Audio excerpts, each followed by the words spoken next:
ವಿಧಾನಸೌಧದ ಆವರಣದಲ್ಲಿ ಪಾಕಿಸ್ತಾನ್ ಜಿಂದಾಬಾದ್ ಘೋಷಣೆ ಕೂಗಿದಂತಹ ಆರೋಪಕ್ಕೆ ಸಂಬಂಧಪಟ್ಟಂತೆ ಇದೀಗ ವಿಧಾನಸೌಧ ಪೊಲೀಸರಿಂದ ಮೂವರ ತೀವ್ರ ವಿಚಾರಣೆಗೆ ಒಂದು ಟ್ವಿಸ್ಟ್ ಸಿಕ್ಕಿದೆ.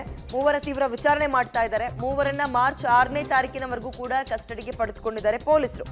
ಅಂದ್ರೆ ನಾಳೆ ತನಕ ಬಂಧಿತ ಮೂವರ ಪೈಕಿ ನಾಶಿಪುಡಿ, ಮುನಾವರ್ ಇಬ್ರು ಕೂಡ ಪರಿಚಯಸ್ಥರೇ, ಫ್ರೆಂಡ್ಸ್ ಅವರಿಬ್ರು.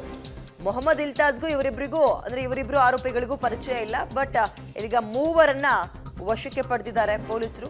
ವಿಧಾನಸೌಧ ಪೊಲೀಸರು ತೀವ್ರ ವಿಚಾರಣೆಗೂ ಕೂಡ ಒಳಪಡಿಸಿದ್ದಾರೆ.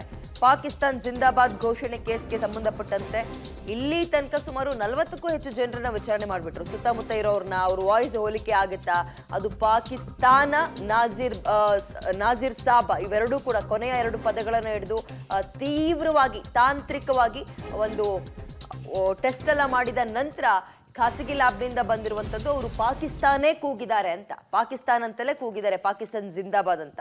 ಈ ಹಿನ್ನೆಲೆಯಲ್ಲಿ ಇದೀಗ ಮೂವರ ತೀವ್ರ ವಿಚಾರಣೆಯನ್ನ ಕೂಡ ನಡೆಸ್ತಾ ಇದ್ದಾರೆ. ವಿಧಿವಿಜ್ಞಾನ ವರದಿಯನ್ನು ಆಧರಿಸಿ ಆ ಮೂವರು ಕೂಡ ಕಾಂಗ್ರೆಸ್ ಕಾರ್ಯಕರ್ತರು ಅವತ್ತಿದ್ದಂಥವರಲ್ಲಿ, ಅವ್ರನ್ನ ಸೆರೆ ಹಿಡಿದಿದ್ದಾರೆ. ಹಾವೇರಿಯ ನಾಶಿಪುಡಿ, ಈತ ಬಾಡಿಗೆ ಮೆಣಸಿನಕಾಯಿ ವ್ಯಾಪಾರ ಮಾಡ್ಕೊಂಡಿದ್ದವ. ದಿಲ್ಲಿಯ ಇಲ್ತಾಜ್ ಅಂತ, ಬೆಂಗಳೂರಿನ ಮುನಾವರ್, ಈ ಮೂವರನ್ನ ಈಗ ಅರೆಸ್ಟ್ ಮಾಡಿದ್ದಾರೆ.